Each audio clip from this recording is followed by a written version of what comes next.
Torna dopo una pausa dovuta alla pandemia il Giovani in Festa edizione 2022. Una festa all'insegna della preghiera, del divertimento, della musica e della convivialità solidale. Un enorme ed affettuoso abbraccio pieno d'amore e di pace che riparte da Raffadali dove ieri sera, presente l'arcivescovo di Agrigento Monsignor Alessandro Damiano, in una chiesa madre illuminata a festa è stato dato l'annuncio. La festa si svolgerà il 2 giugno. L'abbiamo battezzata in qualche modo la ripartenza di Giovani in Festa dopo la pausa forzata e prudenziale di questo tempo di pandemia, tempo dal quale sembra stiamo uscendo.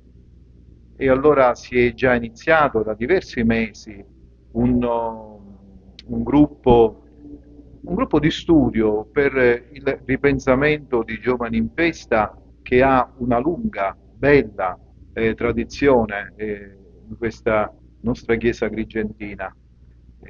Quindi un ripensamento che possa coinvolgere sempre di più e sempre meglio i giovani, perché il di più non deve essere, come dire, un affare di numeri, ma il di più deve essere una questione di partecipazione.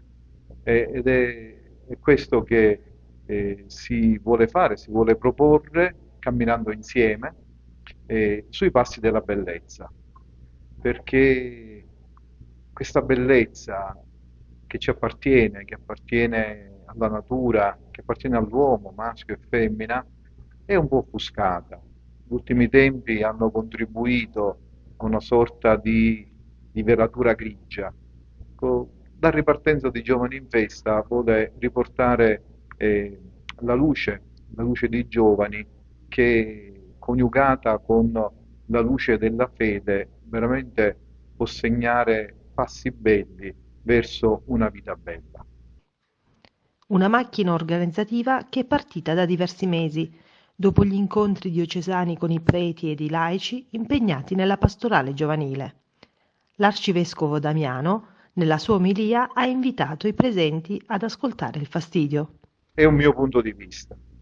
A me sembra che si è resti ad ascoltare, ma ascoltare per davvero, non accontentare, no? Eh, ascoltare la critica, diciamo, ecco. E allora mi sono rifatto nell'omelia a due piccoli episodi del Vangelo, ce ne sono anche altri, ma quello che mi colpisce sempre è la reazione del re Davide, il grande re Davide, il re di Israele, che ci viene presentato lì nel cammino della storia della salvezza, quando un fedele, diciamo, un fedelissimo del re precedente, Saulo, lo insulta per la via.